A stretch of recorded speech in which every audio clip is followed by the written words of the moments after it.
Can I have them now? They're all mine? They're all yours. Okay, thank you.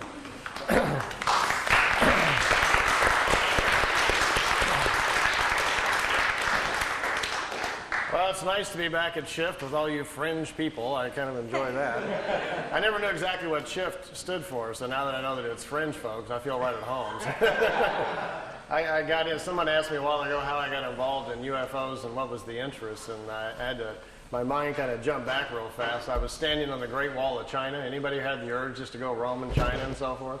I was in China wondering what was on down the road, followed the wall for a while, wound up going west to Xi'an and out western China. And as you keep searching for things in life, your questions get bigger.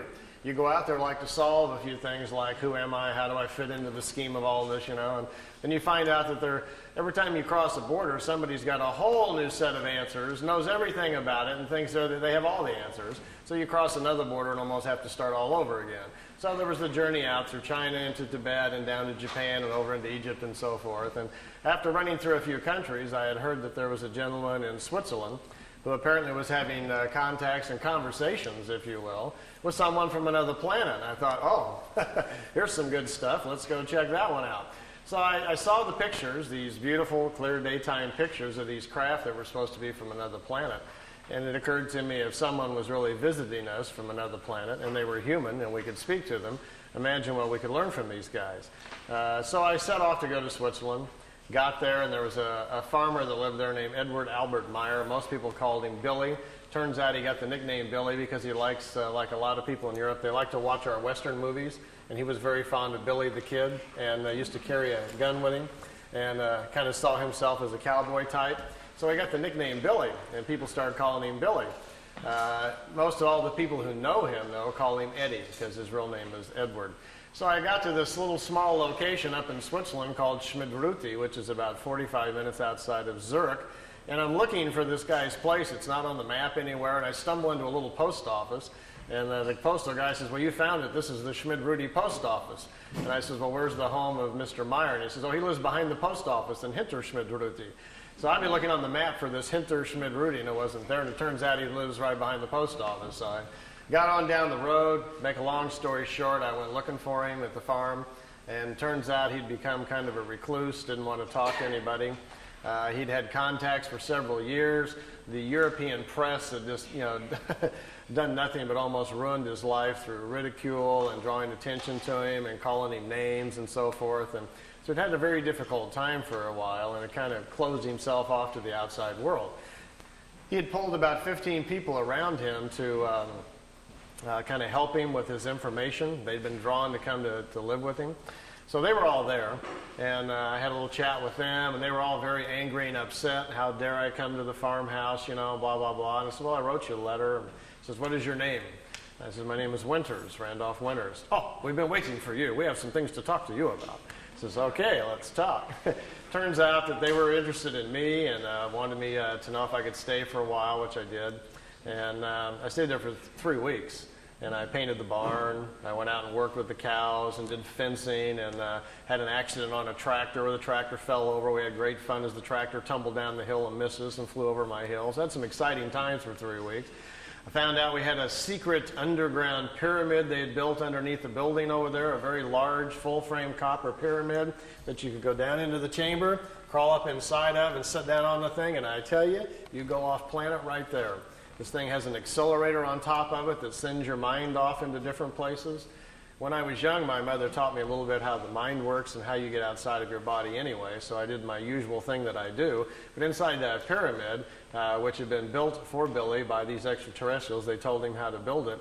It really accelerates your meditation and your thoughts and your individual spiritual powers. So there was a lot of very unusual things going on there. But I didn't get to speak to Billy. He was walking around behind bushes and behind trees, kind of looking at me and watching me, but wouldn't come over and talk to me. So I was told, just leave him alone. When he's ready to talk to you, he will. He doesn't talk to visitors anymore.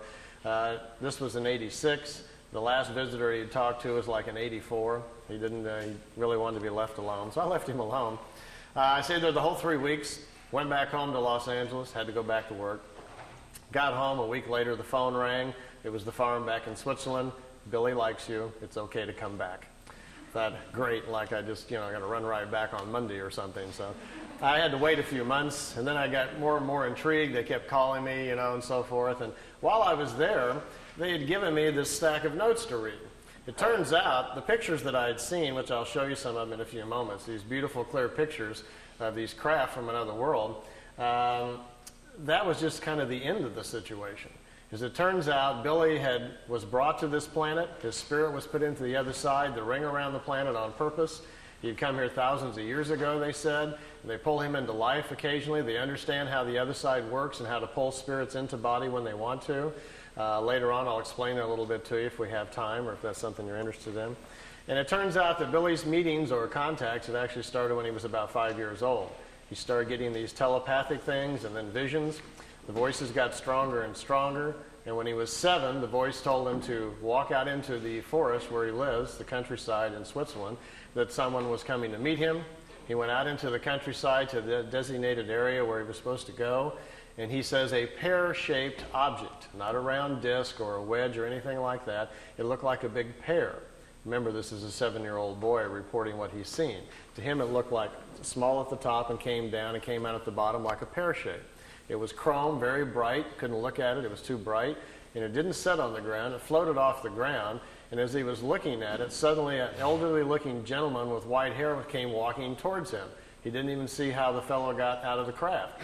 Came walking towards him, took his hand and led him back to the ship. Didn't say a word. Went inside of this ship. He was set down into some sort of small chair. There was a device spinning around his head. Still, the man had not said anything. And the device, as it started spinning, he said, then everything came clear.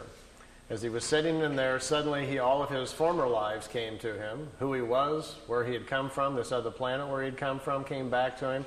They were restoring all of his memories from the previous lives that they had worked with him. They were getting him back up to speed so he could make a decision if he wanted to be involved with them again during this lifetime. He says within a few moments, all of the memories came back, and then they open up something very important, which some of you may be working with. You may be aware that there is a language that spirit can communicate with. It's not a spoken language. It is a language of symbols. The Hindus call it the sacred symbols, or combinations thereof.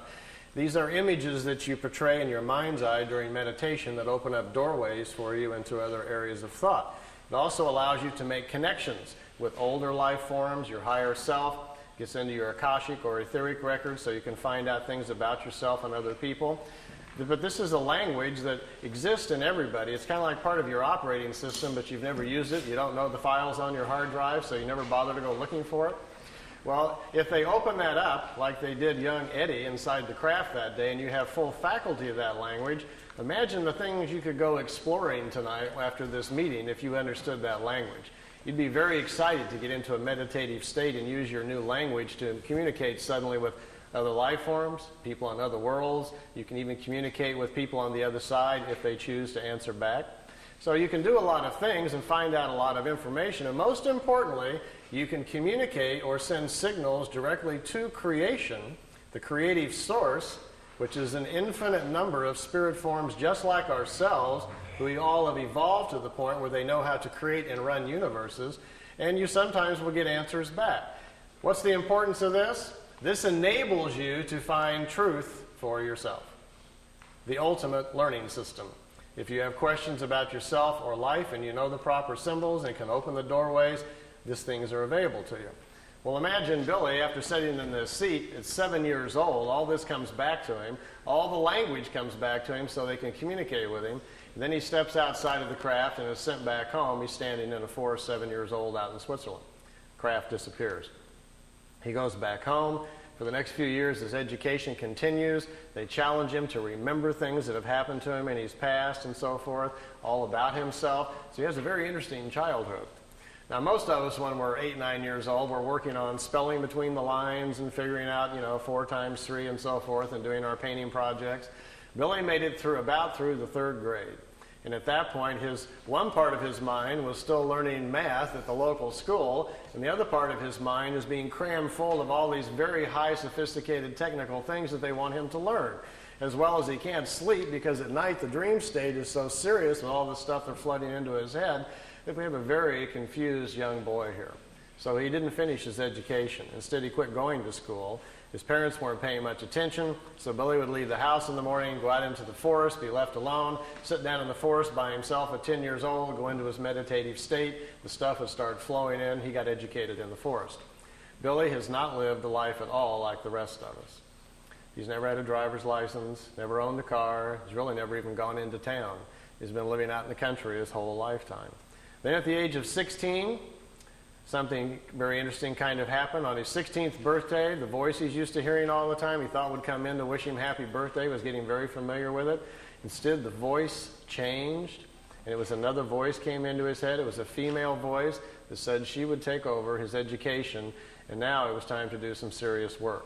Let's leave home, the voice said. The voice told him to go to India and start studying, that they would direct him where to go. He was led out to India, to an ashram in Meiruli, India, where for the next 3 years he stayed in those areas and studied their philosophy, the different philosophies of man, went over into Tibet, crossed over there, studied with them, came back. During the 3 years, he had almost 100 contacts with these beings who started showing up in the disc, taking him aboard the crafts and moving him back and forth in time for his own education.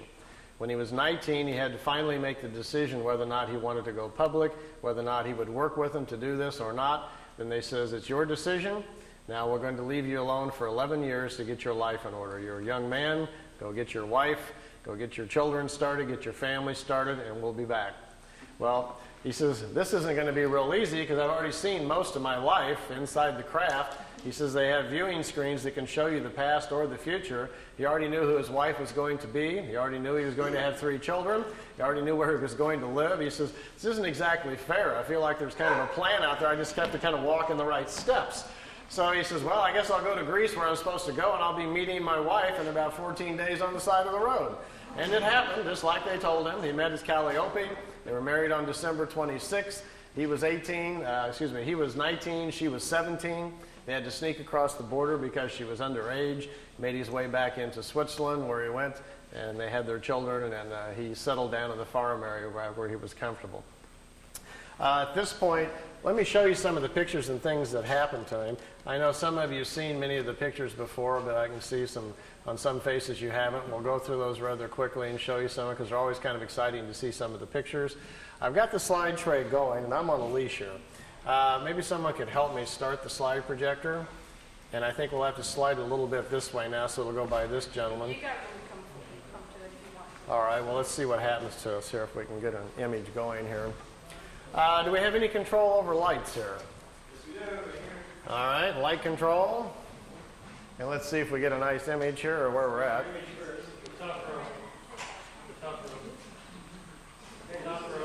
Top row up above. There we go. Well, we can kind of see them. Let's see. This light here is kind of getting on them, huh? How about if I kind of like this? Can we see okay? Now imagine if your young childhood has been like this and you've been in India and you come back to Switzerland where the rest of us in our normal life are, just getting our jobs and going to college, and instead you hear the voice in your head again. It says it's time to come out and start the meetings again, and the voice tells you to bring your camera this time, we're going public. And you go out to the location they direct you to, this thing flies in, and this is a shot from I think his second or third contact. We're January 1975, out in the middle of the forest area, about an hour east of Zurich, Switzerland, and this dish shows up. Here's one of the older pictures taken in India back in 1956. Meiruli. He's only 19 years old, and they're picking him up in this disc and trying to educate him. This is his home where he lives now in Schmidruti, Switzerland. It's about 7,000 feet up in the hills. I took these. I stayed there for several months in the summer. And every night after dinner, I like to climb up on top of this hill because it's so pretty and just look out over the valley. Do you know I found, well, I kind of lost count, over 15 people in the area and who lived there who have seen the disc, seen them come in by accident. So found 3 people who've driven Billy out to the contacts, watched the crafts come in and pick him up. And then one night I got to see them myself. I asked Billy if I could see them, and they came by and let me watch. I got to go out in front of the house and stand there with him and watch the disc come in and float over the house. So It's pretty spectacular when you actually see them. Here's one of the few pictures we have of it on the ground. Most of the contacts were during the daytime. They were going on almost on a weekly basis. Billy would get this familiar cooling sensation. He'd hear the voice in his head telling him where to go. He'd go out to the area that they'd chosen. And many times they would sit the craft down on the ground like you're looking at here. They'd get out of the ship, sit down and chat. I think, to me, one of my most memorable memories of him telling me about the contacts was at the first meeting on January 75. A lady stepped out of one of these crafts, came over and sat down. They talked for an hour and 20 minutes underneath the tree. And Billy asked the lady, he says, "Who are you?" She says, "Well, my name, you can call me, the name that I chose for myself is Semyazi." And she says, "Semyazi, how do you spell that, or what does it mean? Is that a family name?" She says, "No, we don't have family names like you do. We don't pass the names on like you do. We've quit doing that. Instead, we've evolved to a point spiritually where we are more in touch with who we are as a spirit. We understand our incarnation cycles better. So we choose names which the name identifies the path of discovery we are on and the type of education we're working on during this lifetime. And in our language, the sound, Semyazi with a Z, means a woman with half the knowledge of nature. And that's her study. She's trying to solve more of the equations about nature in relationship to man." Well, Billy was trying to make his notes and was trying to write it down phonetically how the name sounded to him. So he wrote it out, S-E-M-Y-A-S-E, Semyazi. So all of his notes, that's what he always called her, but that's how she called herself. She said on that first meeting that they've been watching this for quite a period of time. Their race is quite old. They are descendants of people from the constellation Lyra. And in the constellation Lyra, they say, is the oldest known form or civilization of the human form that we are. They don't know how old it goes back. Their records only go 22 million years, passed down from society to society. In our Milky Way galaxy, originally it is believed that there were 44 million planets similar to Earth, where the human form naturally evolved there on its own.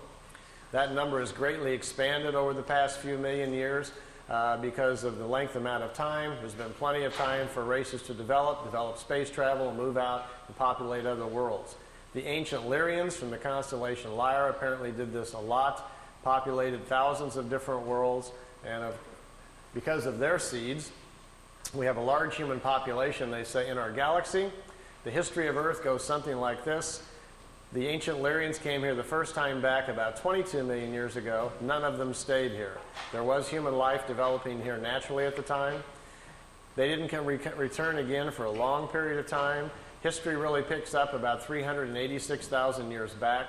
At that point when they returned, 144,207 Lyrians came here to hide out from wars that were going on in the constellation Lyra where they lived. You may have heard that number before. It is presumed to be the number of light workers which will restore the earth back to a spiritual path. Well, it apparently refers to these ancient Lyrians who came here to hide out. When they came here, after they'd been here for a short period of time, it was discovered that they were here. They came from the home planets, found them here, took their ships and their technology and stranded them on Earth, leaving them here so they couldn't return back to Lyra. In doing so, all of them lived their lifetimes out, passed over, and their spirits passed into the other side around Earth. They were stuck here. They say historically that's how the white genetic got to Earth. The original Earth humans were the brown skin race. The Lyrians brought the white skin race here. 2/3 of the white people on planet Earth are of Lyrian or Vegan descent. The other third of the white race they're not sure about. It comes from too many different areas. They can't figure it all out. The Asian genetic on Earth is the oldest in incarnation cycles. It's 5 to 7% older, they say, than the rest of the people here on the planet.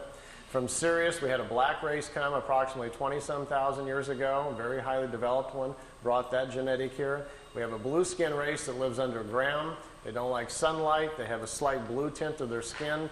They have a large community under France, and there's a large city still in the Gobi Desert where they live. It's a very old race. It's been on Earth almost for 30,000 years. Every now and then, some of them are seen. They come out of the ground in India. Every now and then, you might even hear strange reports about these peculiar blonde, blue-eyed, blue-skinned people, which really stands out in India. So we have quite a mixture of people on our planet.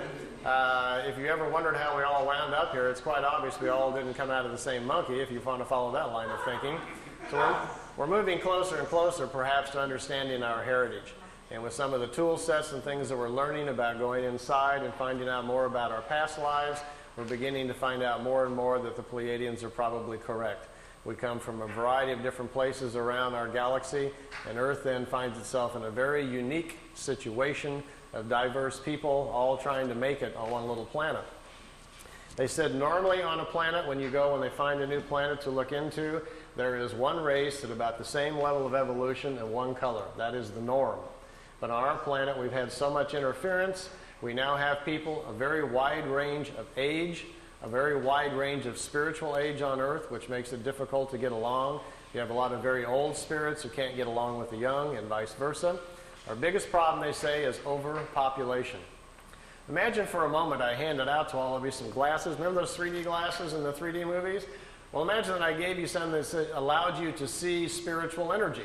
Suddenly you didn't see physical bodies any longer. You just saw the individual spirit. And you could also see the creational energy that made up everything around us, including the planet. So I'll pass all those glasses out to you here for a second. And as you put them on, suddenly all you will see is these little glowing images of our spiritual energy.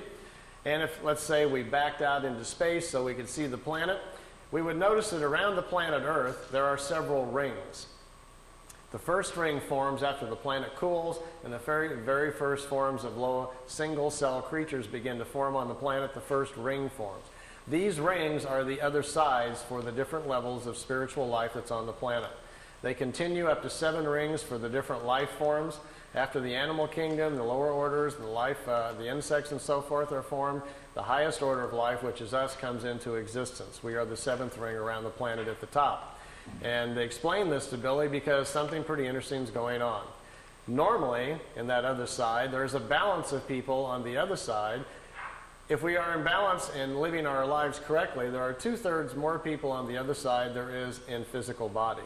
That's because at our age of evolution, the average turnaround time on the other side is 152 years. And if people are living 70 to 75 years, then they spend twice as much time on the other side in between lifetimes before they cycle back in and come back into physical life. Our problem right now, we have overpopulated the planet so badly that there are too many young spirits on the other side. See, what happens is, let's say there's 5 billion people here on Earth, which there is right now, over that, and tomorrow about 50 million women become pregnant. Open up this window of opportunity for new spirits to come in. Well, with our glasses on, we can clearly look at the other side and see there's hardly any spirits on the other side. There isn't 50 million spirits to come in. They're already in body because of overpopulation. Now watch what's going to happen. As you watch the other side, you will see little dots start appearing, little glimmers. Those are brand new spirits being pulled into the other side. They're coming out of creation. Creation will sense that there are new spirits needed to continue nature's natural cycles. There's nobody on the other side. Creation flows new spirits into the other side so the cycles may continue. But what's our problem? These are brand new spirits who haven't had any lifetimes yet. And when they come into life, there is no accumulated wisdom to provide their intellect and aptitude, so they will have a normal life like the rest of us. So consequently, we have people coming in who cannot even manage the bodies they're in. They're very short on intellect and aptitude because they have no experience yet. So we probably will label them either sick, ill, we'll send them off to the hospital thinking they're insane or crazy, whatever. They'll have a very difficult time of it, probably die at a very young age. They see this as our biggest problem because we do not understand spiritually what our existence is about and how we really work with nature. So we're ignoring that. We seem very bent on pushing ourselves or worshiping with religions and belief structures which take us away from the basics of nature. So they see it as our major problem. And they said, quote, "We see you as an insane society rushing headlong to your own destruction that could only be averted by a change in mass consciousness." That was on Billy's first contact in '75. Judging by the evening news the last year or so, they were probably pretty correct. I'll dash through some of these pictures so you can see them. Here Billy's got them parking the disc by trees. He was constantly being asked if he could put it by known object, get pictures so they could test them out. So he had them parked by trees, fence posts, over lakes, anything that he could. Here he had the craft overhead and he was recording the sound of the ship. so that they could check out the sound to see if there was something about it they could figure out. Didn't turn out to be so. It's a terrible sound anyway. Notice this craft is slightly different, has these unusual edges on it. If any of you have any context, or tonight you're driving home after listening to all this fringe information, and you hear a voice in your head and it says, look out your window, and you look out the side of the car and there's a white light following you, and the voice suggests that you stop the car and get out, and you find yourself slowing down and you pull the car over the side, and then the voice says, would you like to, they'd like to meet you. Please park your car and step out. In the craft, you notice the white ball of light is coming down on the ground about 100 yards away, and it's setting down. You quickly look around. Wow, you're all alone. There's nobody out here. Should you be doing this? So you feel a little ripple go through your body. They're scanning you very quickly to see what you're like emotionally, if you're stable, if you're afraid, if you're, as they put it, tipping over in your mind. If you are, which you might be getting just a little excited because it's actually happening, they will send you another feeling to calm you down and let you know all about them, that they're friendly, that this is going to be a good experience, and suddenly you'll find yourself with all sorts of courage and so forth. Find yourself parking the car, actually getting out of the car, going, can't believe I'm doing this. I'm actually walking out and meeting the spaceship. Craft sets down on the ground, lights go out, somebody walks out of the craft and walks towards you. As you get closer, you feel this ripple go through your body again. They're calming you down. What do we do when we meet somebody? We generally ram out our hand and shake hands, don't we? And then we shake and we get a feel of that other person, and then we check them out physically, look at their eyes and so forth. And we size each other up very quickly to see whether or not we're going to be comfortable with them. And we make a quick snap judgment about whether or not we like this person, and et cetera, et cetera. Well, they don't do that with a handshake. They do it mentally. And that last ripple they'll send through you is kind of their hello. You will know all about them, you will feel them emotionally, and they will make you feel comfortable, so there's no need for the handshake. The time they get up close, they may suggest something like, if you're not in a big hurry to get home tonight, if you'd like to go for a ride on the craft, we can take you aboard the craft, we'll take you anywhere you want to go in the universe, we'll explain all the mysteries to you, you can sit in our little education seat like Billy did, ask any questions you want, and they will be answered. All we ask, to be allowed to listen to your thinking. We're fascinated by your thought processes. If we can listen to your thoughts, then we'd be glad to take you for a ride for 2 or 3 weeks. Now, if you agree to that, which most of you probably would, after asking them if they could block out a few thoughts that you don't want them to listen to, they say, come on aboard. You find yourself going aboard the craft. Notice if it happens to be a ship like this with the unusual edges on it, this is their more advanced ship, and it's capable of moving in time. The older ones can't do that. So your questions this way can be a lot more complicated. You might want to go back in time and watch the pyramids being built, or see if Moses really parted the Red Sea, or did the crucifixion really happen, or whatever historically might interest you. You could possibly ask these questions, and perhaps they would take you back and let you see for yourself. Well, they'd probably take you out there for 3 weeks. You'd have all these magnificent experiences. You could go to other planets, see other worlds, see other societies.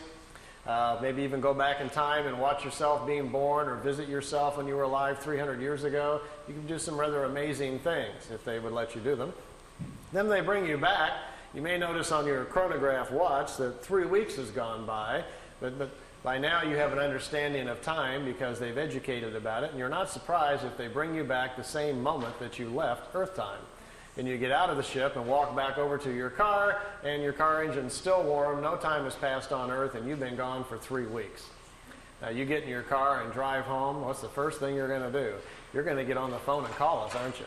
You're going to call somebody. You won't believe what happened on the way home from the shift meeting tonight. I've been out here, I've seen this, I've gone here, I've seen all these amazing things, and what are we going to say? Oh yeah, sure, all that happened right on the way home, right? You got any proof? You haven't been gone, 20 minutes, so we're not going to believe a word that you say. If you're lucky, maybe they allowed you to bring back some samples of some kind, rocks or something from another world. Maybe you brought back some food things we don't understand. Billy has a peach tree in front of the house he brought back from another planet. When visitors come over there, they go eat a peach just to see if it tastes different. He has some unusual vegetables in his garden. On the desk in his office, he has crystals and rocks and stones that he brought back from another planet. Nothing that, too exotic that really twists your mind too much, but just kind of different than what you're used to seeing. If you were real fortunate and had a camera with you, you might be able to take some pictures of some other places. That would be kind of fascinating to have a look at. So these kind of experiences don't happen too often, but if they do, and that's the ship that you see, make sure your questions are big. We want to know all about it, don't we? This is where we live. This is an artist's drawing of the Milky Way. If you flew in a craft up above the galaxy, notice out here there's a little yellow box on the bottom left there. That's where we live. That's where Earth is. By the way, the Pleiades are only 400 light years away, which means if we got in our Honda and set the speed to 1 light year speed, if we were traveling at the speed of light, it would take theoretically 400 light years for us to get to the Pleiades. But the Pleiades are just right there in the neighborhood. It's 53,000 light years to the center of our galaxy. So we're going to have a very fast ship to get anywhere. Even to get to the Pleiades, who's got 400 years, to get there? If we have time and you're interested, the theory of the crafts, how they work, how they dematerialize them, and how the power system works. If we have a chance later, if that's somebody you want to know, I can draw that out for you and show a little bit about how they're designed, if that's something you're interested in. This is what our galaxy looks like from the side. It's a spiral galaxy, similar to most other galaxies. It's a very normal one. Here's some more of Billy's pictures of 2 regular-sized ships, and notice the 2 on the top are slightly smaller. These are remote vehicles. They're in our upper atmosphere, hundreds of them all the time. When you talk to people that claim that they're having visions or ideas, or they think they're psychically connecting with the Pleiadians or the Arcturians or something like that, in most cases it's with these little remote discs. They pick people, 20, 30,000 of them at a time, and they broadcast visions and ideas to people. They're generally never from Orion or Arcturus or Sirius or whatever like that. They find out that people are far more interested in listening if they think they're making a connection with a far-off ET than they are with a metal disc that happens to be a mile over their head. So understanding our mental capacities, these little remote discs fly around the planet quite oftenly, sending out their ideas and visions you pick up in sleep and listening to your thought patterns. They're intrigued with our thinking, they say, because they've discovered that the average person on Earth can live 75 years and spiritually only grow 6 or 7 months. They look at us as a spiritually dormant planet, that our lack of understanding about nature and how things really go make us more of a study than anything else. We are so misled, they say, by all of our belief structures and things that exist on our world. The time we survive through our kindergarten grades, our schooling, and our early years with our parents who mislead us, not on purpose, but they do because it's how they were taught. By the time we get to be 10 years old, there's so much stuff in our head that we can hardly get life straight. Well, you all know how that works. You can't wait to get out of the house and go out, and what happens? By the time you're 30, you run off and go to an S meeting or something to figure out what's wrong with you. Then you maybe go to a psychiatrist, or you come to a fringe meeting like this, searching for answers. We're all trying to figure it out, aren't we? And usually about the time you get to about 40 or so, you kind of getting a handle on everything and figuring life out. By the time you're 50, you got it nailed, but then, you're going downhill, and gee, you wish you'd have known all this when you were 18. So our problem is we just need to live a lot longer, don't we? If you did have a craft at your disposal and they picked you up, you might want to go visit some of the other planets. Here, Billy took a picture out the window. Right here is the top of a disk right in front of him, and there's another one up here. There was 3 craft. They took him to Venus, let him take a few pictures. They took him up to Mars, let him see that. They took him up to Jupiter, let him see the red spot, and brought him back. It took 2 hours and 35 minutes for the trip. Here's another picture out the window. This is a blow-up. When the pictures were being taken back, and most of these were shot in 75 and 76, by the way. The pictures, the agencies, the CIA, and most of the intelligence community were very fascinated by this when it was going on. This is actually a computer blow-up. It's a process picture. It's been digitized back in the 70s by a CIA office in Zurich, Switzerland. They were trying to understand the propulsion systems or learn something about them from these things. And this was one of the pictures they chose. Billy really didn't get that close to the ship. It's just been enlarged and filled in. But it makes a very dramatic looking picture. For those of you who might be slightly scientifically oriented, let me give you a crash course.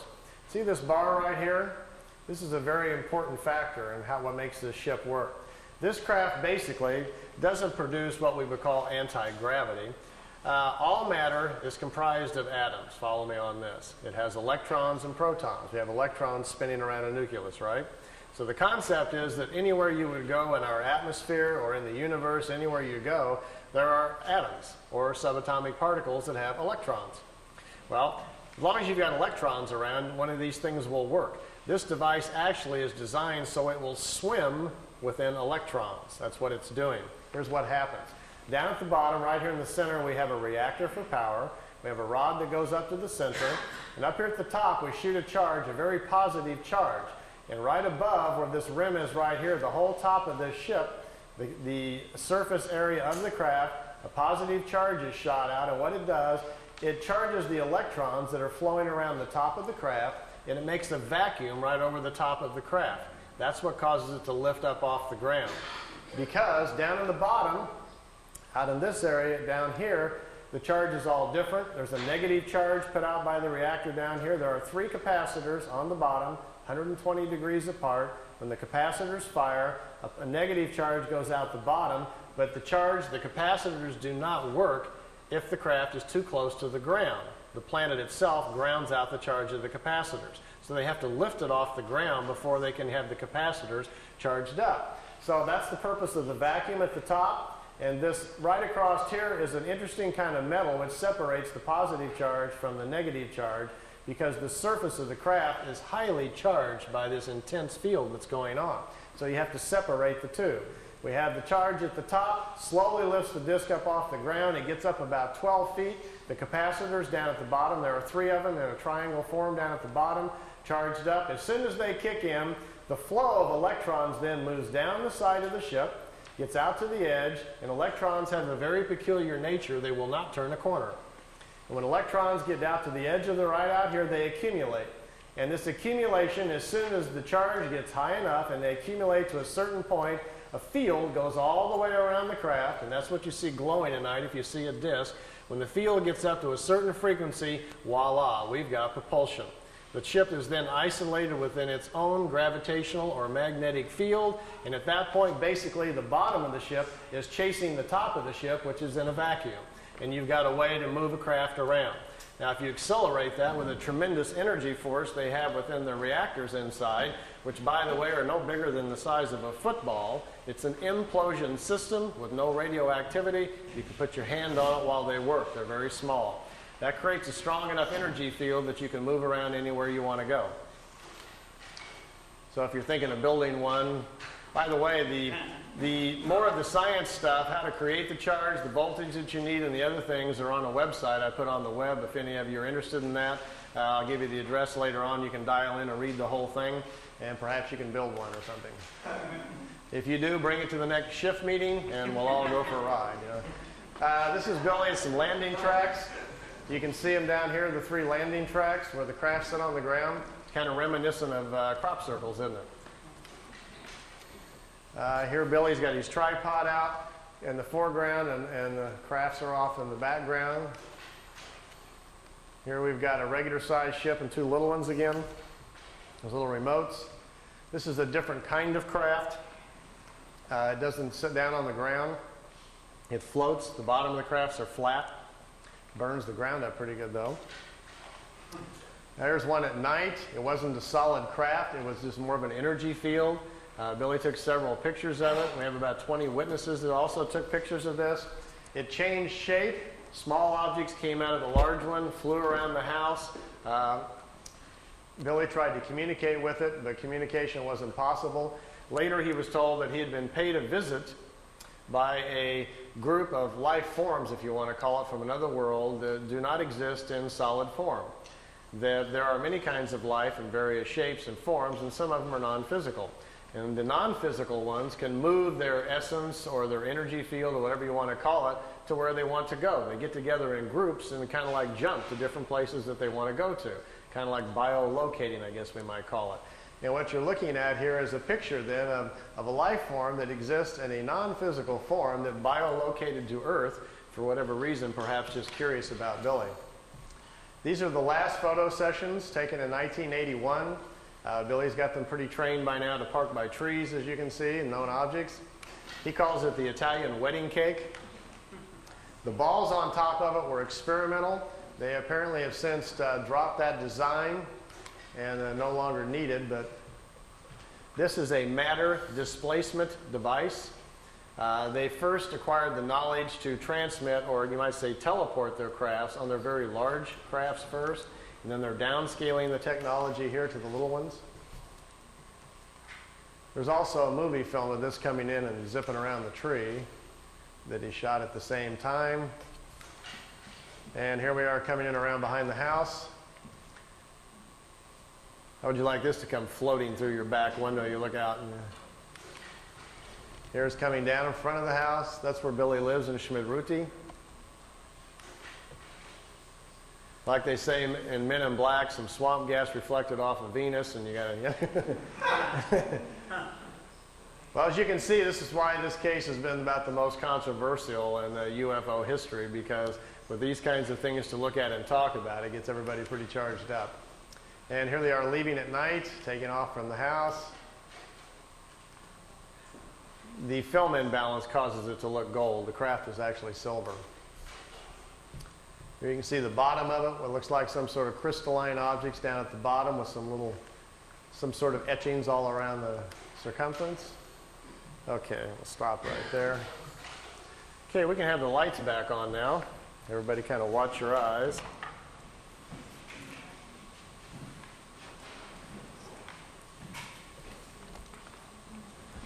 We're back.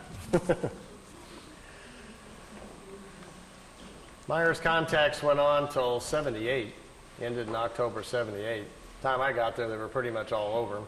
But I didn't go there really to see the ships. My own personal interest really was what we might be able to learn from these folks.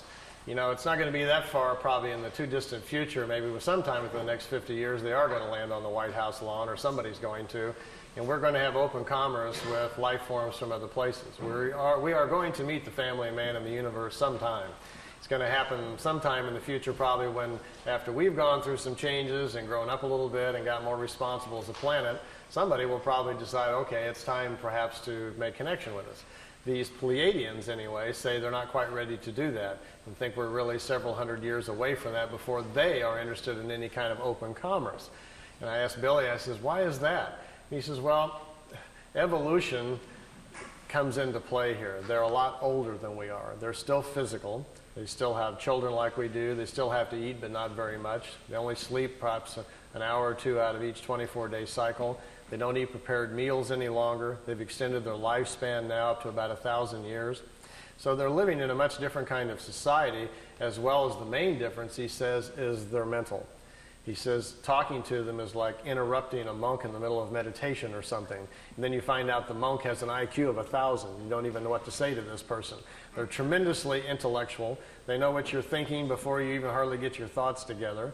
They are tremendously insightful about our emotions. And they look at us almost, not unkindly so, but almost more like in a lab experiment.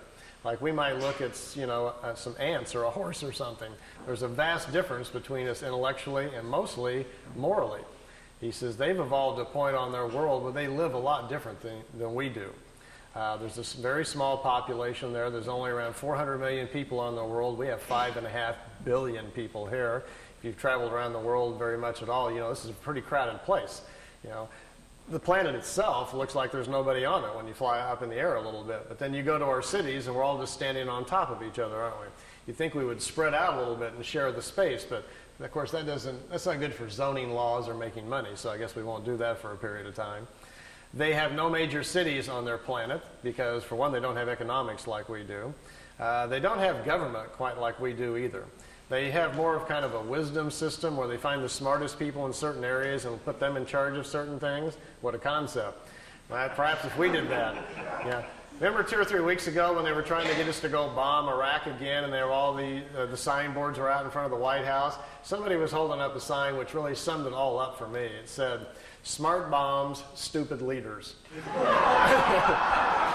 And I said, that is the sign of our times right now. They're on the media trying to convince us to go over there and bomb a bunch of people and kill them again, And most of these people that are going to die, we're not at war with these people. They're scrapping for a living over there trying to feed their children. So that's where we are at as a country. We have smart bombs but stupid leaders. So we obviously have to make a few changes here. On their planet, for instance, if you have a Department of Agriculture, we would all get together and find our 10 smartest people about agriculture, and we would put them over here in a building, call it Smart Guys About Agriculture, and we would ask them questions.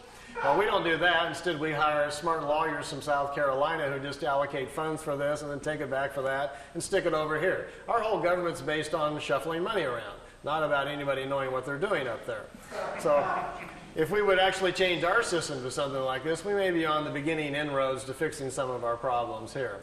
If you go to their world, it's seemingly very, very quiet. There's no cars. It's very peaceful.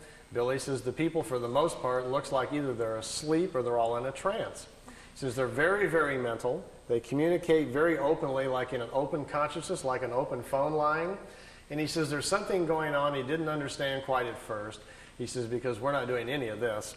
Imagine that all of us had become mentally so powerful that not only could we listen to each other's thoughts, but we got to the point where we could really honestly tune in with nature and understand it. You could really communicate with a leaf.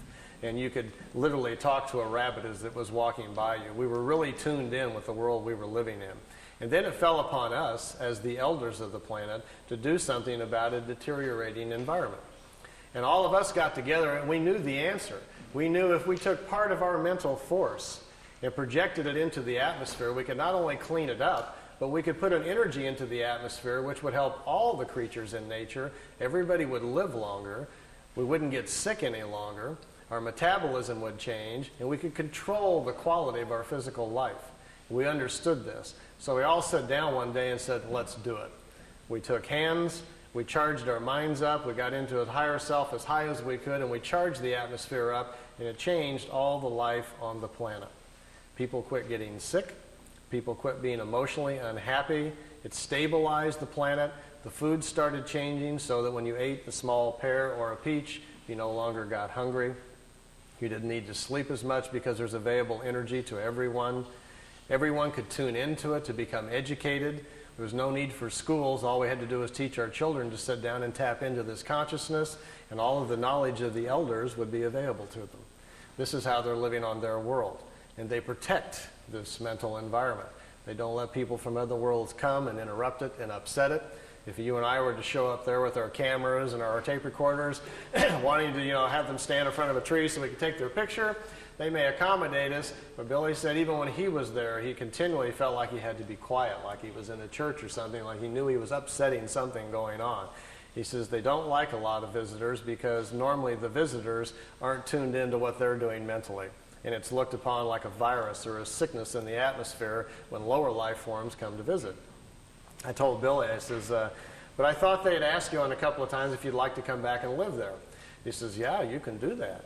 And I says, well, how would they do that? You being a much younger life form, or even me or somebody else, if we went to live there, I mean, they would let us do that? And they says, well, it's possible. They brought some people there.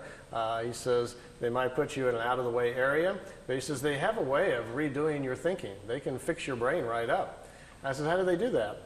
And he says, oh, it's a thing that happens, and he talks, his English isn't very good. He says, before you're born, when you're inside your mother, he says, between the 8th and the 15th week is when your spirit sends the information to the mother about who's coming in from the other side. And there's a signal, a pulse signal that comes into mom's DNA that says, such and such is coming in, so we need to create a brain network that's strong enough to contain all the accumulated wisdom that's coming in.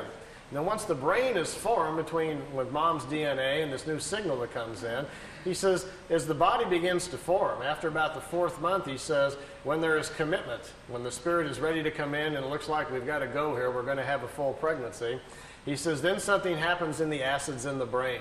He says, there's a copy of all of your accumulated wisdom from all of the lifetimes goes into the brain and the acids in the brain. And that's what kickstarts, so to speak, your consciousness, creates your thoughts. That's why one child is so different than another when they come in. You got one that's screaming, wild, yelling, throwing fits. The other one's very quiet and smiling and just wants to watch television. This is what sets up your personality and your character traits when you come in. It's that initial download of your personality as you're flowing forward from lifetime to lifetime. It's your operating system that's coming into play. He says if you were to go to a Pleiadian world, they can transplant the acids in your brain and change you overnight. He says you even get choices, almost like designer choices. What would you like to be like? They can take the acids from other people's minds and so forth and put them into your brain, and it only takes about 24 hours and you are changed. You are, for the most part, it's high-speed injected learning.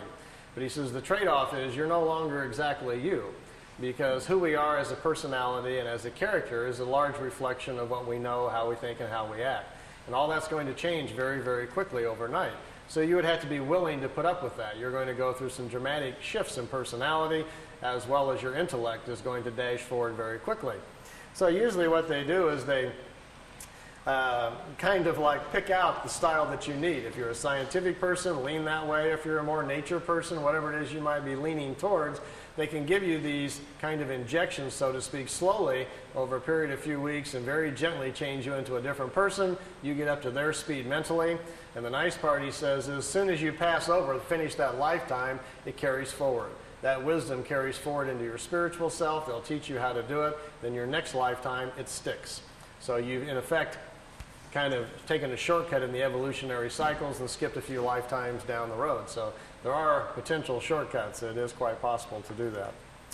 I think what I'll do here, I've got some movie film too of the crafts flying around, and then I want to do a little drawing and go over some of the mind and spirit things we've learned from them about how levels of consciousness and thinking and so forth. I didn't get to do any of these things the last time I was here, so I thought that might be kind of entertaining tonight. But before we get to that part, any questions you'd like to ask about ships, Pleiadians, landings, anything else? Anybody got a question about anything you want? I'm open to ideas. Hi. Hi. What kind of contact have you heard is still happening, say, in the last year and a half or so? And are you still in contact very much with them? Well, I was there like 86 or 90. All these pictures were taken 75 through 78. The last photo session you saw, that last ship was in 81. After that, he has had a few sporadic contacts, but not much of anything. In 80, when I was over there, Billy told me they weren't coming by anymore. He was not having any more contacts. He would have what he called social calls, where every now and then he would feel them in his head, or they'd talk to him in his head. Or you might see the disc over the house for a few seconds. They would just kind of check in on him. But the organized, ongoing contacts for his education and our benefit were all over. They weren't going to do that any longer. They'd stopped doing that part. While I was there, I did get to see ships a couple of times. In the last 2 or 3 years, the people that live there at the house with Billy say that he's had a couple of more contacts, and they've been written down in notes. I've read them. Frankly, I don't believe them. I don't think they're written by Billy, for one thing. I think people around the house who have more of a vested interest financially are trying to proliferate the contacts. Billy, no one's met Billy. You wouldn't know if he wrote it or he had not. No one would know unless you understood him and his personality and what he's really like. A sad situation has kind of fallen in over in Switzerland. We have a group of 24 people who own the rights to Billy now. They have since 1984. It's an organization called the FIGU. I was a member for 3 years. The FIGU is in charge of all of the information. Billy doesn't read the mail or do anything anymore. He's just not that healthy. They have got into a situation where they have discovered they can make money by selling the information. And now it's $10,000 for a franchise fee if you want to start a FIGU study group, and $680 a year for members to pay dues to mail over to Switzerland. And when they found out they could get into that and money started coming in, things have shifted. So we have a situation where the human element has come into play, and we don't have this warm, cozy little spiritual environment over in Switzerland any longer that used to be there 10, 15 years ago. So it's become kind of a machine now.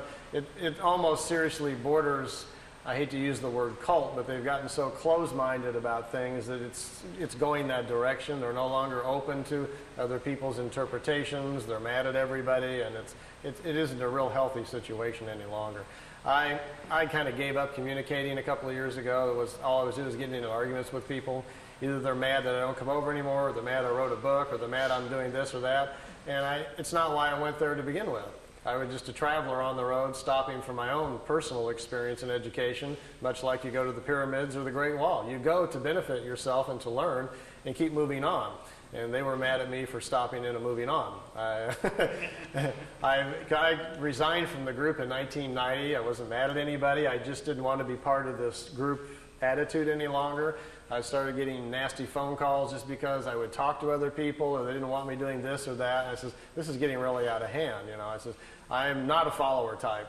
quite plainly. I'm a road traveler. I'm a troubadour, if nothing else, or a vagabond. So you got the wrong guy to try to control and put the screws on. So then they sent me like a 5-page contract to sign that I wouldn't talk to anybody and only do what they told me and blah, blah, blah. And I just kind of chuckled and laughed. I said, last-ditch effort of a desperate group. So I made a nice videotape, sit down in the living room, thanked him very much for the experience, but resigned from the group, and thanked Billy for the experience, and I haven't been back over there since. So I'm just still going down another road, still looking for things, you know. Anything else you want to chat about? Have you got some contacts on Pleiadian and stuff? I did at Billy's, and they were in such an unusual way that it sounds pretty strange. I can't do it on my own. When I was young, my mom was part of what was called the National ESP Board in the 60s. We had a guy named Harold Sherman, Little Rock, Arkansas, was teaching the government what ESP was. My mom was one of those 5 people they brought in that was clairvoyant. And underneath it all was the government trying to see if we had these unique people who could see what the Russians were doing or whatever, you know. My mom could see what was going to happen tomorrow. She couldn't see beyond that, like short-range, clairvoyant type. And because she could do things and was very into it, at an early age, my mom taught me all about the crystals and floating things and where the different areas of your mind are. So I knew a few things when I got there. And Billy recognized that right away. And when he did, he says, "How much do you know?" And he sat down, and we began to talk, and I found out he knew a lot more than I did. But I understood the basics of it. So he says, "Try doing this." And he would give me some mental gymnastics to do with symbols to see how strong I was. And then I would get in the pyramid to try it to see if I could cause things to happen and so forth. Well, I got to a point after a little while that he would say, "Well, I'll meet you tonight. You go to bed, and I'll give you the symbol to use, and I'll meet you, and we'll go aboard the craft." I says, "Okay." So I would go do my breathing things I was supposed to do, and I would invoke the symbols and lay down, do my thing, and get into my blank mode. And then I would hear his little bitty voice, "Hello, Randy." And the first couple of times it happened, I jumped up. I thought he was at the door. It kind of spooked me. But he wasn't at the door. He was up there waiting for me. Billy gets out of his body as easily as you and I walk out the front door. He gets out of his body, and then he came to get me. And after I didn't do it right the first few times, and I got onto it, then next thing I know, I'm on board a craft, but it's like you're a fly on the wall. No one talks to you, addresses you, and I would watch Billy communicate with them, but no one ever would look my direction. I never felt anything. I was strictly there as an observer. And I don't know how he actually did it, but I can't do it on my own. I never got to go out on a craft all by myself physically or anything, but I had months of experiences like that. And mostly I was told the reason that they would do that, without having gone through the early childhood of opening up the spiritual language in my mind, they said that most of the people on the planet who are of that old Lyrian genetic are older than most of the other people. And if they are, buried inside them already in their spiritual side are the old memories of the Lyrian lifetimes. And as Lyrians, they've already lived on worlds that are far more advanced than the one we're on right now, so it'll come to them easier. So they said all I really needed to do was be exposed to the ideas, and the whole chapter would come back to me. So that's kind of what happened.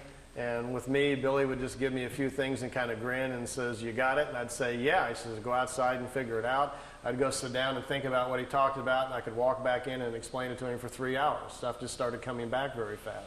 So he says, "We don't need to teach you as much as we just need to wake you up. And once you're awoken, then you can go do whatever you want to with it." So that's the kind of context I had. Yeah. Yeah. Well, when you talk about Illyrian entity or other cultures or whatever, Yeah. aliens, if reincarnation is a fact, I mean, you can't tell the Lemurian, I mean, what do you call them, Lyrian. by walking down the street, because No. their bodies are not going to be all in one. Right. We're all mixed up. No license plates, anything there. No, we can't really. For the most part, the ancient Lyrians, when they first came here, stood out quite a bit. They were 7 to 9 meters tall. They came from different worlds with different atmospheric pressure, so they'd be easily spotted. He says this is what went later on to much of the Greek myth and the folklore about the giants. The Lyrians also are the people who in the past have taken earth people and mixed them with fish and with animals and other things, creating the old stories of mermaids and different things. Those things actually kind of happen. But their bodies, after a few incarnations, will deteriorate down to normal size because of the sun that they're living with, and it will come back down. So, no, we can't really. And because we've mixed up 7 or 8 races on Earth that are now even more than ever beginning to intermarry and mix up, there's another big problem, which I'll explain after the break, about how our spirit doesn't go in the right place. We're doing that a lot. We're getting people out of their normal paths where they're not coming in where they're supposed to and when they're supposed to. And that causes problems and puts them within different families where they're out of step and so forth. So there are things that are going on. And I'm going to kind of explain that to you in natural order on the second part here a little bit. Yeah? You get 2 questions. Yeah. Hopping the Atlantic, what's your current feeling on the Florida connections that you've worked on a little bit on the past? And if you're still in contact with it or feel good about those connections in Florida, has there been any kind of mental communications that have come through? He's referring to a case I looked into in Miami, Florida a couple of years ago. There was a fellow that came forward, said he was having contacts with the Pleiadians, and had some pretty good pictures. Some of them, the pictures were good. Some of the others looked very homemade. The pictures that I liked, I listened to his story and put a video out called the Miami Contacts, and as things will go sometimes in life, made a little error there. Tape had only been out about 6 months when I discovered that 3 of the pictures at the end were fakes, and that the craft that was supposed to be flying along beside him down the freeway wasn't a craft at all. Instead, it was a blimp from Virgin Lightships in Orlando, Florida. So I kind of stepped in it there. So when I found that out, I confronted him with it, and things didn't go well from there. They went downhill even more. As I found out the person who helped him put together the videotape he supplied me came forward and said, well, he cut out the strings on the other part and did video effects. Those were fake. As it came down, it looks more and more like the gentleman had 1 or 2 contacts, the early pictures, which I liked to begin with, and I don't think they ever came back. And after that, I think he's taken, like some people will do, to manufacturing them for personal gain or for personal, recognition or whatever. And since I've gotten to that point where I just told him, left it kind of open, says I would love to examine your case more if you can supply, genuine negatives and so forth and proofs we need to really look at the case. But at this point, it looks to me like you're just manufacturing things and make it up. So I'm not wasting any more money on it until, whatever. So I've just kind of left it open, and nothing's happened for the last year or so. Yeah? Yeah, I used to be into making pyramid tubes, so I've done some rather good sizes. I had a 3/4-inch copper filling pipe and followed many books on it.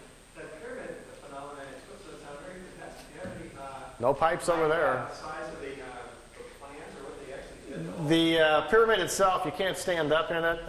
It's probably this high, and it's solid copper. There's no tubes. It's a solid copper frame. Really, the solid ones are the only thing that really work. The tube ones are very, very mild, and the effect is not very strong. But the dimensions are same as the Great Pyramid, the standard pyramid geometry. It's a 4-sided pyramid, just like the Giza Pyramid. The top of it, though, has a little device on it. It's an accelerator that accelerates the mind waves. So when you meditate stronger and deeper, quicker. So you're out of time within seconds. You don't know where you're at, and you're not allowed in it unless you have the buddy system. Somebody has to watch you go in, and the timer's put on, and they watch you. I wasn't that good, but a couple of the people there at the center float when they get in. After about 10 minutes, their bodies get to such a high state, they start twisting, and they're just turning around in the air. And they have to be on a timer to bring them back down. And they watch their bodies so they don't fall on their head and things like that. So some of them are quite astute at it, much like the people in the East are at it. The accelerator is no longer there. It was taken from Billy. The Pleiadians took it back. They made it for him and provided it. They took the accelerator back, so it's no longer on the pyramid. But this pyramid's solid copper. So it's solid, all the walls, and it's like a little entrance to the Yeah, you go underneath. It's copper, right? Yeah. Yeah, you go under, you crawl underneath, and you come up inside of the pyramid and sit down on your little pad and get into position so your head's 2/3 of the way up, the critical spot there where the waves come in. The function of a solid pyramid is to block out the world. See, all of us are broadcasting all the time with our minds, but we're not used to listening to other people's thoughts. Instead, our fields protect us from that so we don't hear it. So my point is that we are living amongst everybody else's broadcast, and plus all the stuff that's in the air all the time, from radios and TV and everything else that's in the air. But you're just not consciously aware that your mind has to defend itself from all these field energies, as well as properties that are moving in the universe. The function of a solid copper pyramid, once you get in, and the reason it's copper, that's the best defense against other kinds of field energies. So you're isolated more, and that's what you're after. By becoming more isolated, your mind then no longer has to defend or protect itself, so to speak, from outside influences, and then can better do its own work. That's the concept. And then if you have an accelerator, you're no longer not only are you not protecting yourself, you're turning up the volume on your own mind. So you just move forward on the evolutionary scale about 1,000 years there, 1,000 lifetimes very quickly, by suddenly being isolated, having your own field intensified. So there's a whole process Billy puts the people in the group through to learn clarity of thought, power of observation, to see things clearly. He doesn't let anybody in the pyramid who emotionally is out of balance, is prone to fears, anxieties. You have to learn to control all that before you're even allowed in it. So it's a whole system of mind and thought, which I'll go over with you a little bit on the next section. And once that's obtained, then you're allowed to use the pyramid, and then who knows where you're going to go from there. So, yeah. No, I never floated around. I'm not that good. But yeah, over here.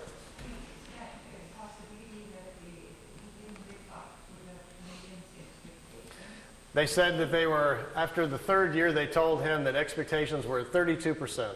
That's about where it was at. The contacts were stopped because Billy's health was failing rapidly from trying to control the group around him, which was getting very out of control. Once the people around him learned what was going on, it settled in on them, the levity of what was happening. This concept of being special set in on too many of them, where they thought they were better than everybody else and they'd been handpicked somehow for the planet. And that thinking got carried away and the group just got very out of control. And at that point, they says, we stop at this point. It no longer serves our interest. So to them, in many ways, and they told Billy throughout the 3 years, that much of this is a test to see how people will respond with open contact with us. We'll have physical contact with you. The people that live around you, we will not have physical contact with, but they will be made to know it's for real. We want to examine what happens to the human condition when it tips over, when reality steps in and takes over your current thinking. And most of the people at the center did not do very well. The original people all became, like, as Billy calls them, pit vipers. All snapping at each other, jealousy, infighting, arguing. Suddenly everybody hated each other, fighting over money, who's sleeping with who, and it became a real nightmare. So Billy was like, stop, stop, stop. This is becoming a madhouse, and then at that point they stopped it. It went a lot longer than expected. Let me show you something. See these tapes? This is Billy's whole 3 years of meetings. There's stacks of paper this high, all of his notes. I took them and put them all on audio tape.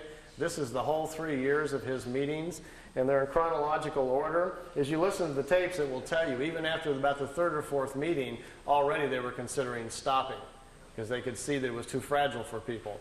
It says, we can only take this so far. So they decided to kind of test it out. And all along, all throughout the contacts, they were always very concerned about that. In almost every meeting, they would discuss someone living at the house, how they were thinking. This person is dreaming incorrectly, becoming very fearful. This person is becoming overwhelmed with their ego and they're starting to get jealous. This person is trying to make the other one look bad. They were studying everybody's human condition. And so to them, it became kind of like a laboratory thing, and Billy was kind of like sitting in the middle.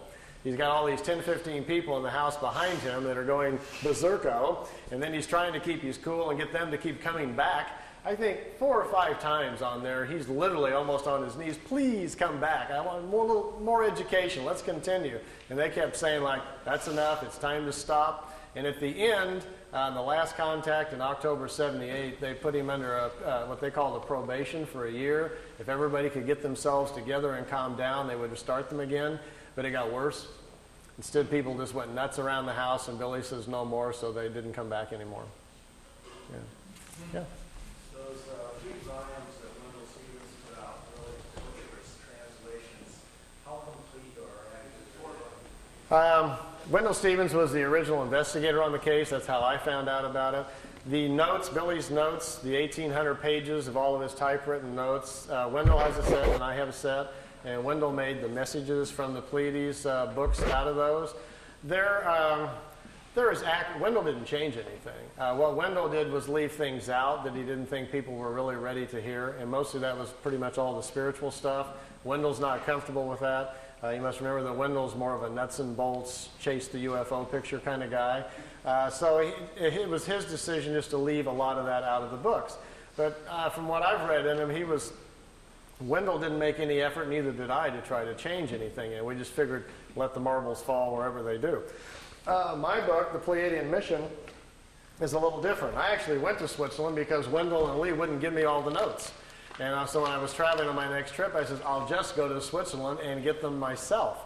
So when I did, I was interested in all the stuff that wasn't in the Messages books. Of course, the Messages books weren't all out yet at that point.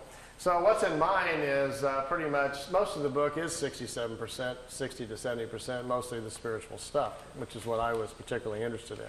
The book isn't about the UFO case, it's about the Pleiadians, how they live, why they came here, all about Earth, our history, what a creation is, what a universe is, all about the incarnation and the cycles and everything. These were the things, the questions that I had, and that's predominantly what's in my book. So your book is your book a summary then of this huge? Yeah, in my words. Yeah.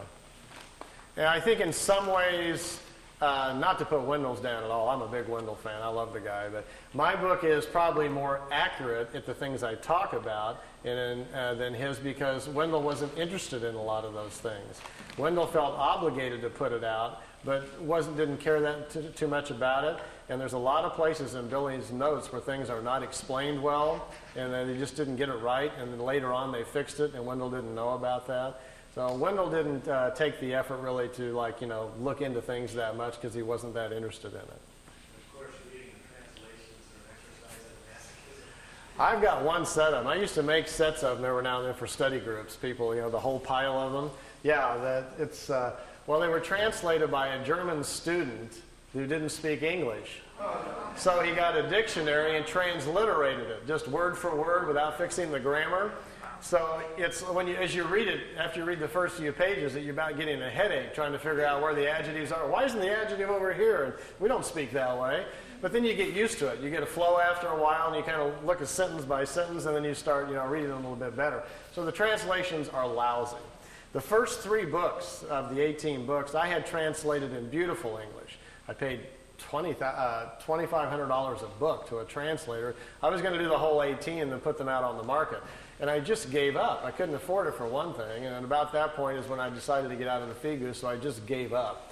And I had put the whole thing on audio tape, so I figured that was enough. And then I picked out the more interesting parts of all the notes and put it in the Pleiadian mission book and stopped there. It's just too big of a task, to do the whole thing. There's also some other books that Billy didn't give me, but which I read over there. There was 2 more books that Wendell doesn't have and I don't have. There's actually 20 sets of the books. But the last 2, there's very little information from the ETs at all in it. The last 2 are all about the people in the house arguing. All the fighting, people were suing each other. One guy called the sheriff on another guy, and somebody's sleeping with somebody. It's just a big soap opera, and that's why he never released those. He never gave them to Wendell either. It's a real interesting study of what happens to a small group of people in a remote area when something like this happens to them. They were just overwhelmed with it, and the human condition went crazy. So, now none of us would do anything like that, I'm sure. But, but yes, I could write a whole other book just on the soap opera of my life inside the figure, all the stories and everything. But I'm not so much into the messenger, I'm into the message, so I really wasn't looking at any of that. I went over there for my own self to get educated, and that's all I really paid attention to. Well, let's take a little seat break. I see a lot of people squirming. And men's room this way, and ladies' room is that way. And I'll be at the table. He's down, and they're punching everything. You might want to squirm around in your seats just a little bit so you can see the TV. I've got a little extra videotape you might kind of enjoy. I mentioned earlier about those of you who on the way home tonight might catch a ride and get to go see a few things. What kind of food? Meier says he never saw them eat anything but like apples and peaches and oranges, just fruits and stuff. They don't eat. He says in their homes there's no kitchens. They don't make meals. He says basically they almost don't eat. Yeah. They would just go nuts at a Jack-in-the-Box, I imagine, He says they kind of munch. He says they don't have to eat very much. They eat very small quantities. And something in their atmosphere controls their metabolism, and they don't get hungry very often. And they don't sleep very much. They go sleep like an hour and a half and 2 hours on a 24-hour-a-day cycle. But he says they're in deep REM within a couple of minutes. They just fall out like they're dead. They wake up in about 2 hours. They're totally revitalized. And a lot of them sleep even less than that. So he says they're far more mental. They've gotten to a point with their own evolution where they're more in control of their whole body mentally. And so things are a little different. We're a little out of control with our bodies. So, What I've got on the tape, I've been up here a couple of times before, and usually I try to bring some new things for every time when I come around. I've got several tapes laying around the house that I've gotten in various places. What's on this tape? And I wasn't going to show the tape of the other planets and the mothership of Jupiter and the dinosaurs and things, but I had 4 or 5 people ask me at the table, so I think it's on this tape. So we'll start it up and see if it's in the right spot. So I should tell you a little bit about what it is. So, you know, I know this is a fringe group, but I don't want anybody falling off their chairs there. So. Imagine, if you will, that you did get a chance to ride on one of these, and you said, just as a lark, gee, could you take me up and show me some other planets?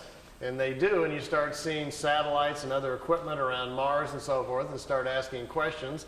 And they tell you, well, there are projects going on your own planet that are already going up to the moon and Mars that they're not telling you about. And these satellites you're looking at in this equipment is part of joint efforts by America and Russia in one group, and also the Germans, the technologists who survived World War II and went on their own, are already building communities up there. They're way ahead of everybody else. So there's some stuff up here that you're not seeing on the evening news. So I'm going to show you a couple of those things. As well, at one point, Billy asked if it was possible to go back in time and actually see dinosaurs. He was just kind of goofing to see if it was possible. And they says, well, yeah, it's possible if you would like to do that. So the pictures, there's 4 or 5 pictures on here of dinosaurs and of a prehistoric Earth. Like I tell everybody, I can't tell you if they're real or not. They're just interesting to kind of look at. He says he went back in time to a prehistoric planet, that he actually got out of the ship and saw prehistoric creatures. He got back in the ship with his camera and took some pictures of them. So those should be on here too if I've got the tape anywhere close to the right place. And then I brought with me, which I haven't shown in quite a while, just for you to see. It's a few minutes of the crafts flying in and zipping around a little bit. There's several different segments, and we can look a little bit at that. And then I want to go over some of the mind and spirit things. Okay. Last time I was up here, we talked about doing like a workshop on the weekends for people who are interested in more of the spiritual stuff. And we're thinking about doing one this Saturday, but that's not working out. So I'm going to go over a little bit tonight about what we do at the workshops, and I'll give you a taste of what we'll do. And then for those of you that are interested, we'll get together with Charles, and we'll come back up this summer sometime when we can get it organized.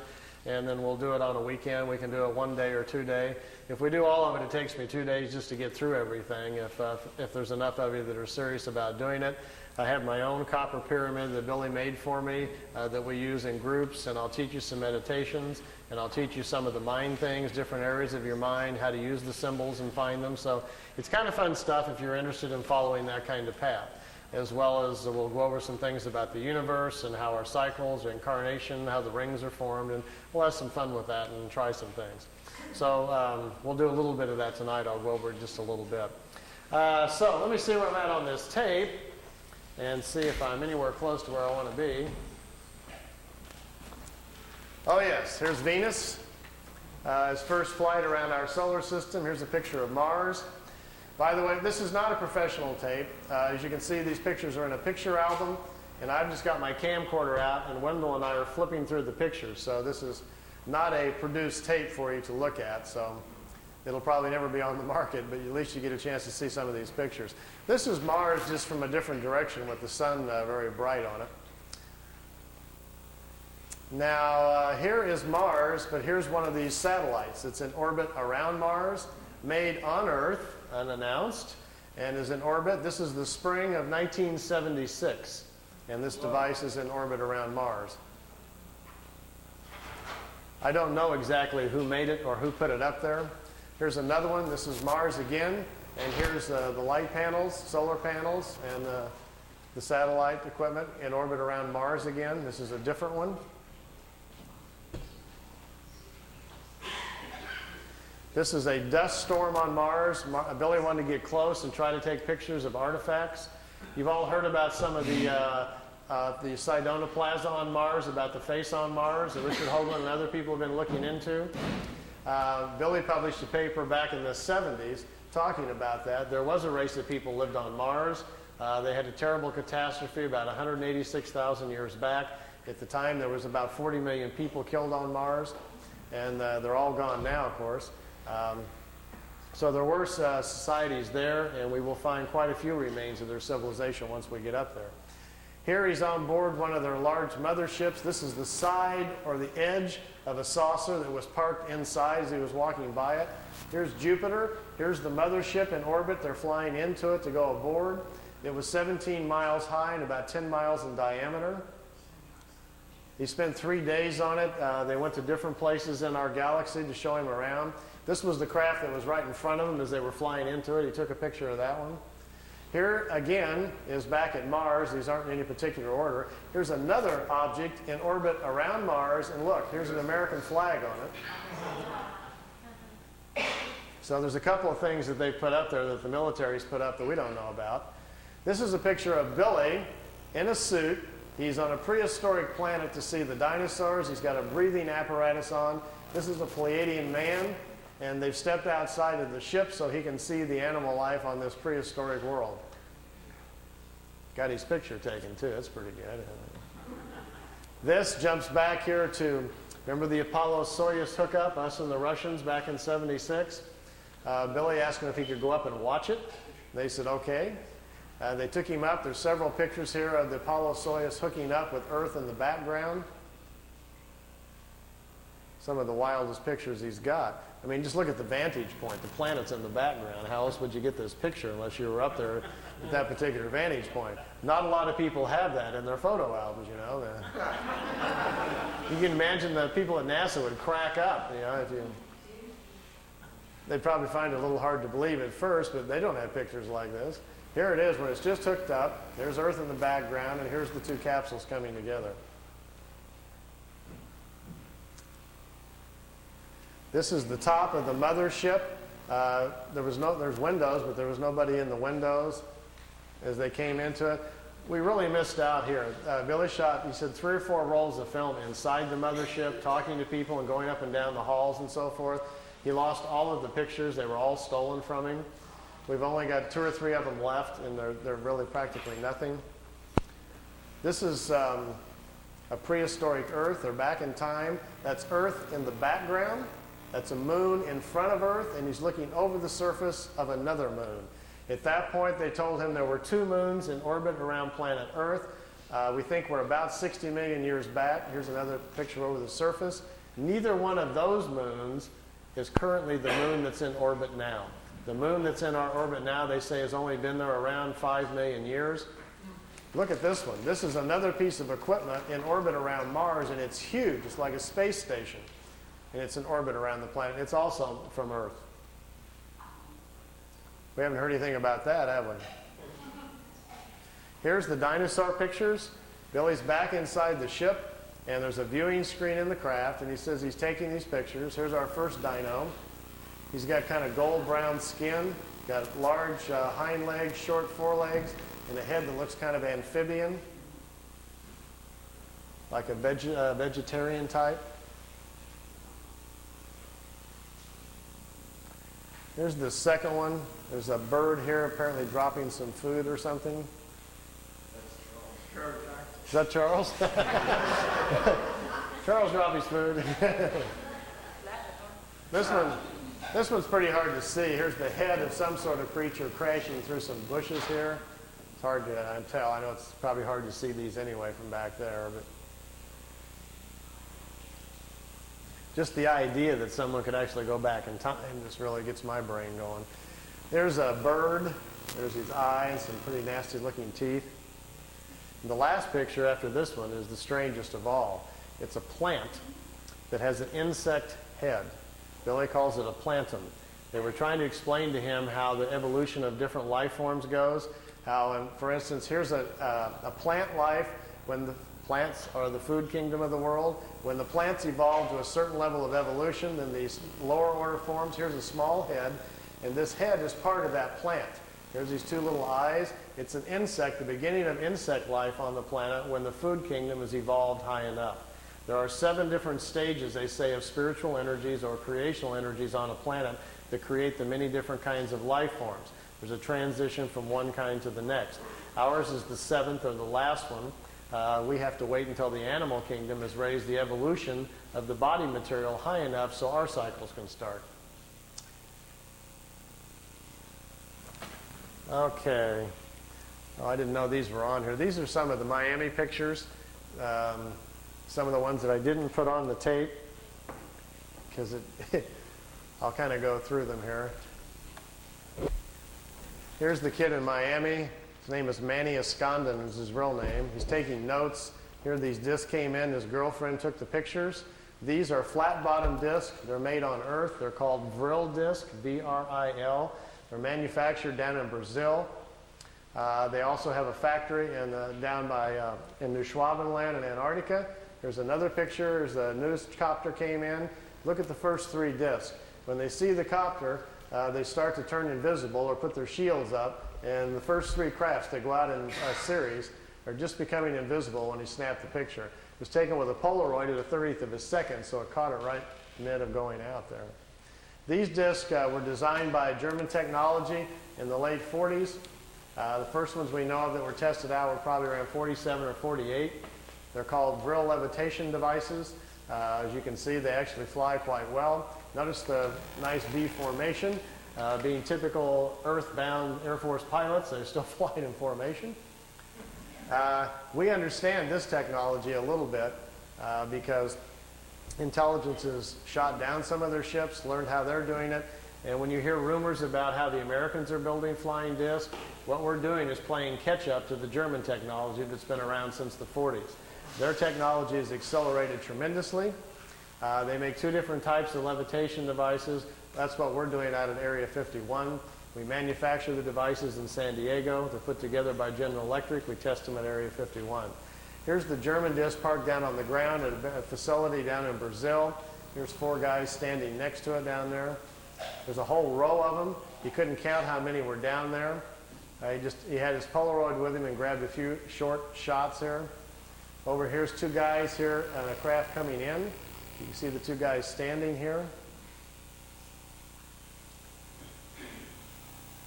And down here at the bottom, which I know isn't clear, is one of these old bell-shaped crafts.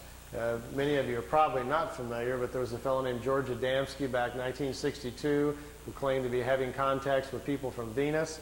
This was the craft he was taking pictures of. George's contacts were real, but he wasn't having contacts with anybody from Venus.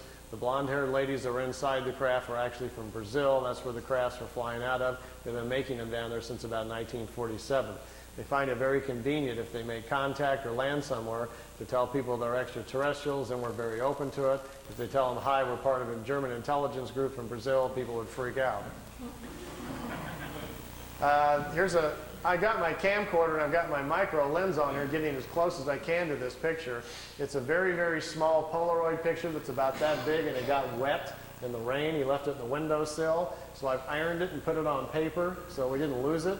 And I'm copying it with my macro. Here's the whole picture. Over here is one of the old bell-shaped discs. Here's one in the air. Notice the platforms they're sitting on. There's a guy standing here. There's a guy over here just coming out of this disc. I'm trying to get real close to the bottom of it here so we can see what they're like. This is an area, if you look on a map, I've got a little videotape over there if you're interested in learning more about this information called Space Cities. I've narrowed it down to about within a 200-mile range where this facility is at and what they're doing down there. Here's the guy standing there. The discs sit down on the platforms. Remember earlier I was telling you about how the condensers charge out the bottom to have to charge the field up? If you get too close to the Earth, the charge dissipates because it's grounded. These metal platforms, they sit them down on the platforms, then they can keep the ship charged up. And if they need to take back off right away, they can. They don't have to wait for the ship to charge back up. The platforms charge them up for them, so they can lift right back off. If they would set it down without the platform on the tripod legs, they got to go through the process again of charging the capacitors up, which takes 3 to 4 minutes. So if they're in a hurry to get away, they're in big trouble. These old bell-shaped discs actually have 3 Mercedes-Benz truck engines in them, driving the magnetic field. This was their first design that they made. This was the first ones that the Germans built. These craft here were under consideration, and they were working on them in the end of World War II. When you hear about Hitler's secret weapon at the World War II, if you go back and look at the newspapers, that's what he was talking about. They were in hopes they would get these things up and working, and they would still have a chance then to win the war. Fortunately for all of us, they did not, or we'd all be speaking German today. Interesting side effect, too, once they finally did get them up and working, they made lousy war weapons because the field around them prevents you from dropping bombs or anything out of them. It ignites the bombs. So it took them a while. They don't even have weapons on them for a while, and then they had to come up with other kinds of devices. This was the first pictures I saw from the kid in Florida of his German contacts, and to my knowledge, I still think they're his best and perhaps his only contacts. I think he probably had a couple of contacts from these people. They came, they took him for a ride, it looks like on 1 or 2 occasions, and then perhaps they never came back. So we found this situation on several people around the planet, so it's not an uncommon situation. And this is from ET technology, but it was before 487. It wasn't ET, nothing to do with ET. It wasn't. No, just good old German intelligence figured it out. I can tell you where they got it. It's kind of a long story, but basically it came from German people who had traveled to India to study the concept of the virile, the energy of the universe, and they were trying to figure out how to levitate their own bodies to move in time. And they came back and they explained it to people what they were doing in India, how they were trying to travel in time. And some German engineers tried to build a machine to travel in time, but when they turned the thing on and lifted up off the floor instead, they didn't time travel, but it floated. And they stumbled onto the idea of how to make what's called a virile levitation device. We think they did that probably the first time and sometime probably around 25 or 27. And then the concept laid around in private circles for a while and then became a potential thing during the war and then really didn't happen until after the war. These are Billy's pictures, some of his early movie footage. We got a car going down the highway over here and the trees blowing in the foreground here, and here's the disc. They're trying to show him, you know, just allowing him to take some movie film of the craft. This is a few minutes long, so if you want to ask any other questions, feel free while it's running here. I'll just kind of let it run. You can see they float. The field around the craft that supports it, the ship is kind of in its own self-contained environment, so it floats on the gravitational wave, much like a boat on water.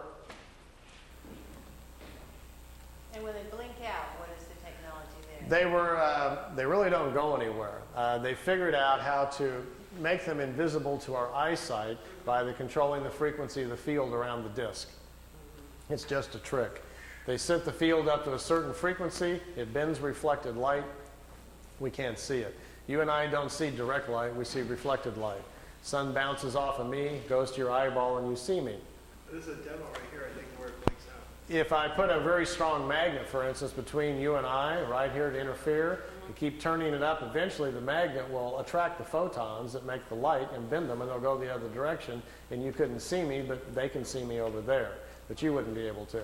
So that's the basic theory we think they're doing. They've just figured out how to cloak themselves by bending light and causing our eyes not to see it, because they don't go anywhere. They were clear to Billy that the craft is still there. If you're inside the ship, you can still look outside and see everybody else, but they can't see you. And yet we can see objects beyond them There, on the blinks outside. out. Yeah. Yeah, there it blinked out, and it'll come back on in a second. Blinks There's in. a Japanese documentary which showed this thing blinking out, and then it showed frame by frame, it showed a green light emanation just before it blinked out. Well, this is from that documentary. Oh, I see. That's where it came from, yeah.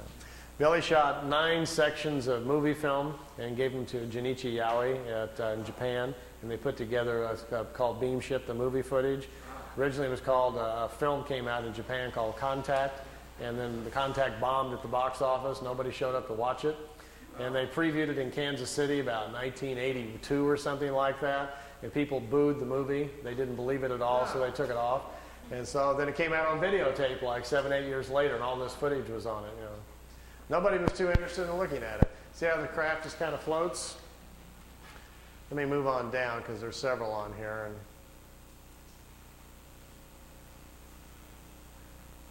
Billy's not really zooming in. He doesn't have a zoom. That's the Japanese cameraman excited. What you're looking at is Billy was in his living room showing this footage on his own movie projector, and the Japanese came over with their video camera in the living room sitting next to him, and they're taping off of his screen. So that's where we get this. Here's another section of it flying in. I'll kind of fast forward through some of these because I think it's kind of long. So And how many ships can you look at, huh? This one's kind of cute because Billy's walking out in front of his camera, and he's trying to get them to perform some maneuvers, do something sensational for the camera, and they don't understand what he's talking about, and he will eventually get bored and just quit. You know? And there's the craft sitting out there floating out in the background.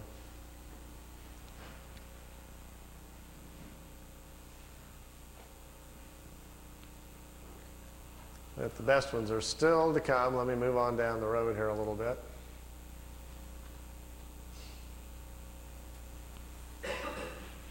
The ones that are made by the Germans or by anyone else on this planet, how far can they go? We're not sure. We think the Germans have pretty much solved the whole problem. From what we understand, they are able even now to, they're going to other worlds. We don't know the distance with which they can go. We don't know for sure whether or not they've figured out how to be interdimensional or not. The ones that we're building are very beginning stages things where the crafts are still taking off with rockets. They get up in the air, they turn the drive on, and then the craft then operates from there. They're not taking off and landing with the drive units. We're a little behind in the technology here. Here's 3 of them out there floating around.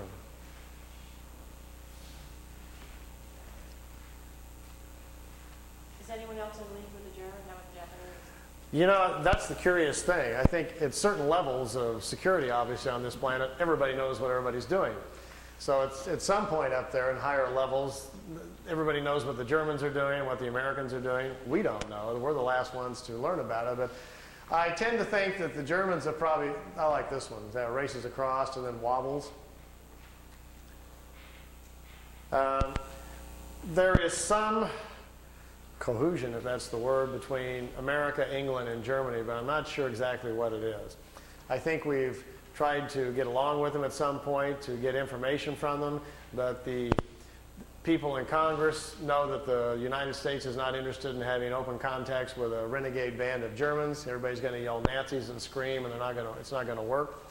Are we dealing with the Nazis? Apparently not. After the war, they were very fragmented, separated, and went their different ways. The group that's building these discs, apparently, are the ones in Brazil and the other factories over in Tibet.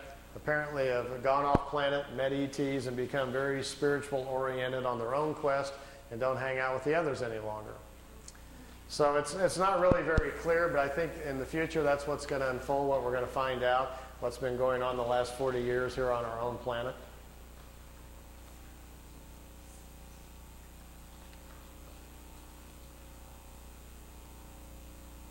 Notice when they go to the right or left, they have to tip it up, and then it kind of staggers to the right, staggers to the left, like an old Star Trek episode or something.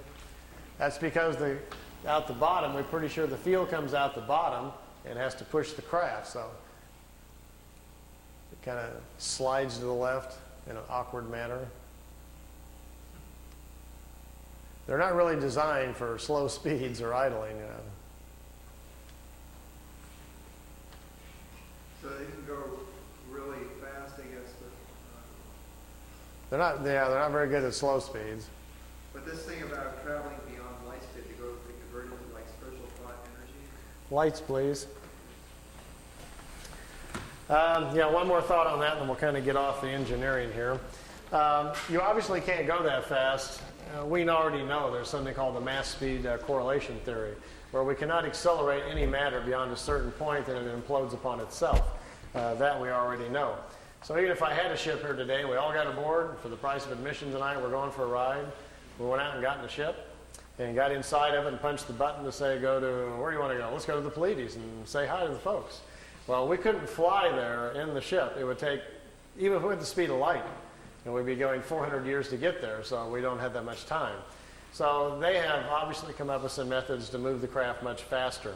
I've had a couple of talks with independent engineers that are designing things, for JPL and NASA and what their theories about it, just to see if they were thinking along the same lines at all. I says, how are you ever going to accelerate anything that fast? He says, well, you're not. What you're going to have to do is make it interdimensional. You're going to have to change it from a physical form to a non-physical form so it can move at the speed of subatomic particles. And when we do that, we're not sure what's going to happen. That's kind of what they're doing.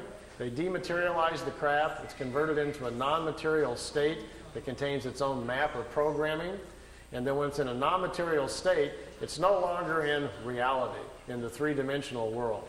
And once it's not there, it steps out into what scientists generally call hyperspace, which is another reality where material matter doesn't exist. And in there, time is different. A single second in the timeless is equal to millions of years in reality. So you can benefit from that, like stepping into the fast lane.